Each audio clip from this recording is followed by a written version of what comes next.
Halo, pernahkah kamu mendengar tentang teori humanistik? Kira-kira bagaimana ya penerapannya dalam proses pembelajaran? Yuk kita simak video berikut untuk penjelasannya agar kalian bisa memahami apa itu konsep belajar humanistik dan bagaimana penerapannya dalam pembelajaran. Tahukah kamu apa arti dari teori humanistik itu? Teori pembelajaran humanistik adalah proses memanusiakan manusia di mana seorang individu diharapkan dapat menggali kemampuannya untuk diterapkan dalam lingkungan. Berdasarkan teori Maslow, teori humanistik ini lebih mengedepankan motivasi untuk membantu mengembangkan potensi peserta didik secara penuh. Menurut Maslow, dalam memenuhi kebutuhan terdapat 5 tingkatan, di mana kebutuhan tingkat rendah harus dipenuhi terlebih dahulu sebelum kebutuhan tingkat tinggi dapat mempengaruhi tingkah laku kita. Kira-kira kebutuhan yang seperti apa ya? Yuk kita bahas. Kebutuhan yang paling rendah dalam hierarki adalah kebutuhan fisiologis. Kebutuhan fisiologis inilah yang pasti kita penuhi terlebih dahulu, karena jika tidak terpenuhi, maka kita tidak bisa memenuhi kebutuhan yang lainnya. Selain itu, kebutuhan yang harus dipenuhi adalah kebutuhan atas rasa aman, yang dapat menyelamatkan kita di masa sekarang dan di masa yang akan datang. Kita hidup pastinya tidak sendirian, kan? Dan jika kita memerlukan kehadiran orang lain di sekitar kita, itu merupakan hal yang wajar.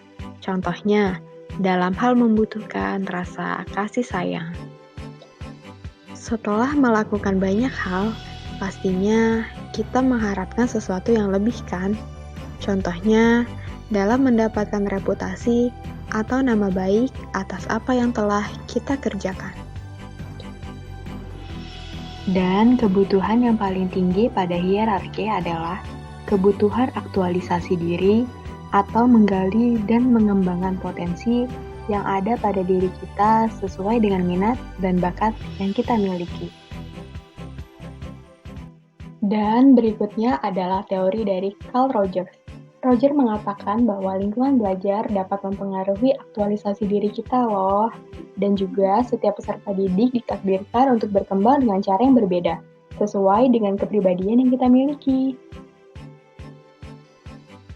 Menurut Rogers bahwa teori humanistik ini membahas tentang belajar dan pembelajaran. Dan beliau juga mengatakan bahwa pengalaman belajar memiliki relevansi atau hubungan dengan semua orang yang di sekitar kita. Dan berikut ini adalah penerapan teori humanistik dalam pembelajaran. Yang pertama, guru dapat memberikan reward kepada peserta didik yang telah berhasil mengerjakan suatu hal agar peserta didik tersebut semakin semangat dalam pembelajarannya. Yang kedua, peserta didik perlu dihindarkan dari tekanan lingkungan sehingga mereka akan merasa aman untuk belajar lebih mudah dan lebih bermakna. Yang ketiga, beri kesempatan kepada peserta didik untuk mengembangkan kemampuannya agar peserta didik mendapatkan pengalaman belajar. Dan yang terakhir, pendidik harus dapat memfasilitasi peserta didik dengan memberikan sumber belajar yang mendukung. Bagaimana? Apakah kalian sudah paham tentang materi ini? Untuk mengingatkan lagi, yuk kita simpulkan.